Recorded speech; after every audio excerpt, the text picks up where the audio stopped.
शोरूमाच्या या गाडीवर राज ठाकरेंचा फोटो का दिसतोय? डोंबिवलीतील ही घटना प्रत्येक मराठी माणसासाठी गरजेची आहे, त्यामुळे व्हिडिओ पूर्ण बघा. 3 ते 4 दिवसापासून आपला स्टॉल बंद आहे. समोरून ब्रिज वरती फोटो काढतो आणि कमिशनरला पाठवतो किंवा कुणाला पाठवत असेल, ज्याला पाठवत असेल, आणि माझाच एकटीचा स्टॉल बंद करतात. आज मराठी असून धंदा नाही करू शकत इथं रोज. तर या मुलीचं नाव आहे एकता सावंत. 9 to 5 जॉबला कंटाळलेली एक सर्वसामान्य मुलगी. स्वतःचा व्यवसाय सुरू करायचा होता.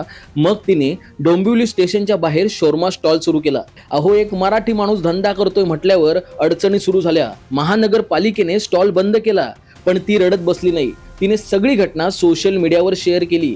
परप्रांतीय लोक पालिकेची गाडी आली की दुकान बंद करतात आणि नंतर राजरोसपणे धंदा करतात, त्यांना कुणीच काही बोलत नाही, असा व्हिडिओ तिने शेअर केला आणि तो व्हिडिओ अक्षरशः व्हायरल गेला. आणि त्या व्हिडिओची दखल थेट राज ठाकरेंनी घेतली. त्यांनी अविनाश जाधव यांना एकताची भेट घ्यायला सांगितली. अविनाश जाधव यांनी फक्त एकताची भेट घेतली नाही, तर खुल्लम खुल्ला स्टॉल लावायला सांगितलं. मला साहेबांनीच पाठवलं, त्याच्यात काय प्रॉब्लेम मला बघून घ्या, साहेबांनी मला सगळे पाठवलं गाडी मी. त्यानंतर अविनाश जाधव यांच्या हातून त्या स्टॉलचं उद्घाटन झालंय. सगळीकडे असं म्हटलं जातंय की हा फक्त एकताचा नाही, तर मराठी माणसाचा विजय आहे. हा प्रश्न फक्त स्टॉलचा नाहीये, हा मराठी माणसाच्या हक्काचा, आत्मसन्मानाचा आणि उद्योजकतेचा विजय आहे.